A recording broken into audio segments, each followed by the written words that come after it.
for you since it began just yesterday. Now, the battle to control that fire continues at that building in the Johannesburg CBD. Let's go live now to my colleague Thulasizwe Simelane, who is on the roof of the building next to the Bank of Lisbon. Thulasizwe, just a little earlier we were speaking on WhatsApp and you were talking about the Ekurhuleni fire engine arriving on the scene and what that does just in terms of boosting the capabilities in terms of fighting this fire. Yeah, absolutely, Michelle. So this is now turning out to be almost a province-wide effort in terms of the resources of firefighting and capabilities that are being mobilized. A few minutes ago, a team from the Tshwane Emergency Services, if I can ask Temba to just show it to you, arrived as well to sort of bring a team to come and assist with the firefighting effort. And so those are the two vehicles. You can see the teams coming out, getting geared and getting ready to sort of help their colleagues in the city of Johannesburg to be able to try and contain this fire, which has been raging on and off really for the past 24 hours. So that is the city of Tshwane. But the significance of the effort that has been brought by the Ekurhuleni Emergency Services Department, I'll show it to you in just a moment. I'm hoping that the angle allows. The Ekurhuleni vehicle that's the crane that you are seeing, with that vehicle whose light is sort of flashing as you see that group of men standing there. That crane is currently not, sort of lifting anyone up to sort of spray into the building. But I can tell you in the last 30-40 minutes it was doing that, and you could see the difference almost immediately, because it looks to me like a pretty new modern firefighting engine, and the hydraulics thereof, you could see when it was sort of taking the firefighters up, the personnel up, as well as the hose that they use to spray into the building. You could see that it's effective in terms of the hydraulics thereof. Going up and down is not a problem. Secondly, in terms of the pressure, the water pressure, you really could see, I mean, it was really spraying into the building around the 11th floor thereabouts, and you could see the difference that it was making, because it seems the approach now is to flood the lower floors such that the fire doesn't spread beyond a certain point, because it started at the 23rd floor and has consistently been coming down floor by floor, and even as we speak there is a floor where the flames are quite visible, where other floors are smoldering, but the other floors, actually one of the floors, you can see the flames coming out. So they're trying to contain it by flooding some of the lower floors such that it doesn't spread any further. Yeah. Contrast what the Ekurhuleni vehicle has been doing with the hydraulics that are effective, as well as the strong water pressure, with a Johannesburg Emergency Management Services vehicle, which has been parked here. You won't see it, Michelle. It's just on the other side of this incident command unit from where they observe, but it's on the other side. It's also got a crane that is pretty similar to this crane. One, that crane doesn't seem to reach any higher than a couple of floors. Secondly, we've not really seen the kind of effective strong pressure pumping of water into the floors where that particular engine is working. It underscores, Michelle, the conversation that we were having a bit earlier on with the officials from the city of Joburg, including Mayor Herman Mashaba, about the importance of finally dealing with this crisis that the emergency management services have been facing for a couple of years now in Johannesburg. Yeah, Thulasizwe, you had a long conversation and quite a sort of emotional conversation with Herman Mashaba, just in terms of the capabilities of emergency services in Johannesburg. You're now talking about Ekurhuleni vehicles arriving on the scene, that there seems to be this increased capacity now. What did Herman Mashaba tell you in terms of where we're at in upskilling and upscaling our emergency services? So the main thing, Michelle, has been the issue around the availability of the fire engines. Two or so months ago, there was a report that suggested that we had only 14 fire engines for all of Johannesburg. That's a large city, a city of some 6 million people, if my population figures are correct. At that particular point, we were told that only 14 were in a state of readiness to be deployed. I did try to verify that figure with the leadership of the city, including the mayor as well as Michael San, the MMC for public safety. I got no answer really in terms of clarifying whether the figure that I was citing is correct, but there is acknowledgement that there is a challenge, particularly in as far as the fire engines are concerned. The explanation from Herman Mashaba is that this has been a legacy issue. Issues to do with the capabilities of the emergency services are a legacy from the previous administration, and it's something that they've been trying to work on since they came into office in 2016, including trying to acquire these new fire engines. He says the previous administration had already awarded a contract for someone to supply these fire engines, but that contract was done fraudulently, in the words of Herman Mashaba, and had to be stopped, and then it's being restarted. So basically we're at procurement stage.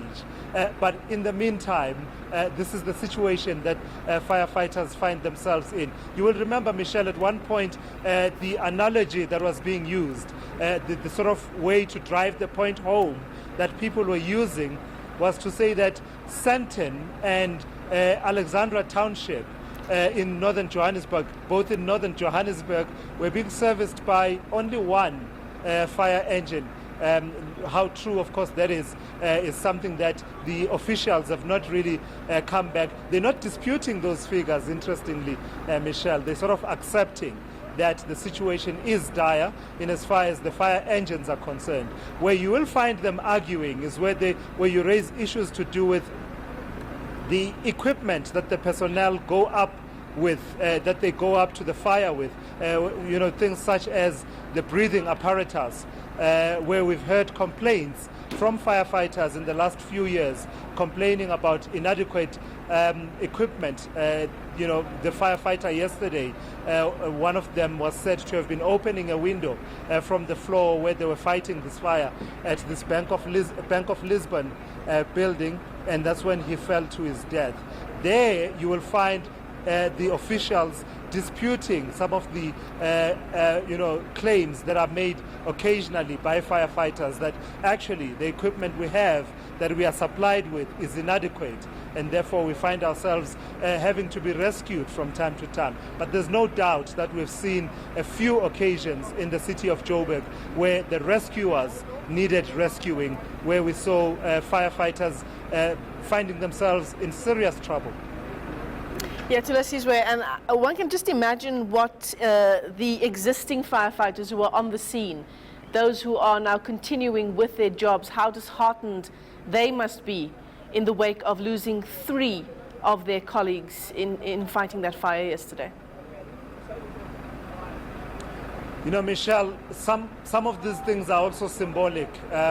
Earlier on when we arrived, in the distant background just behind me, in front of what used to be the entrance of this building, we saw that shiny foil that police use to cover the body of a deceased person whenever a person dies of unnatural causes in contexts such as city streets and places like those. So they have this foil. Sometimes it's shiny silver or gold in color. In fact, there were 2 pieces. One was silver and the other was gold. That's a sharp reminder of what happened here yesterday. Lives were lost. That foil had to be used to cover the body of someone who lost their lives. And next to it was a piece of garment that seemed to me to be some kind of, from the uniform of the Johannesburg Emergency Services, that they wear the blue uniform. Of course, that was then removed by the EMS personnel who are here. that sort of tells you the toll of this fire so far. 3 lives lost. I've been looking at some of these firefighters. I mean, they are taking turns relieving each other to go and boost the effort at various points. In fact, they've moved now, so I won't ask Themba to show you. But to the corner of my eye, some of the firefighters were actually seated to the corner of my eye here a bit earlier on, and sort of just reflecting on this effort that they are engaged in. You can see some of them where they've been, from some of the dust that has accumulated, on their uniforms, and also, really, you can tell the beaten brows that they've been at this effort for a good 24 hours. In the distant background, I think I saw food being distributed for them to actually, try and boost their energy levels and take in some nourishment. And I suspect they'll be really grateful that the Ekurhuleni team has come through. There's a team, at least an engine from the OR Tambo International Airport has also come through to boost the effort. And as we said, the team from Ekurhuleni, if I ask Themba to just show you once again, it's standing by. They look ready to actually now try and go in and get really engaged with this process. You can see those breathing, those bottles that they use for breathing while they're inside. Also, they wear a lot of insulated uniforms and garments underneath. So it's about checks and balances and making sure that everyone is checked to make sure that those insulated garments they are wearing, look at those boots that they are wearing. Those are boots that, in my understanding, are sort of, they help with insulation, and even inside and underneath those heavy jackets and pants that they are wearing, they are wearing fire-resistant and insulated items, because these teams, Michelle, unlike the engines focus on flooding the floors that have not burnt. These teams will actually go in at various points inside that building and actually get involved in some of the work of dousing whatever flames may be coming up, and sort of, I was told a bit earlier on, removing any items that could fan the fire, because the fire, I can tell you now, there's no shortage in terms of items to fan this particular fire at the Bank of Lisbon building, because people were working in there. 3 government departments, including 2 MECs, were working in there, and there's a lot of desks, a lot of blinds and curtains, carpets, and someone even suggested that stocks of condoms, things like those, that were being kept by the Department of Health.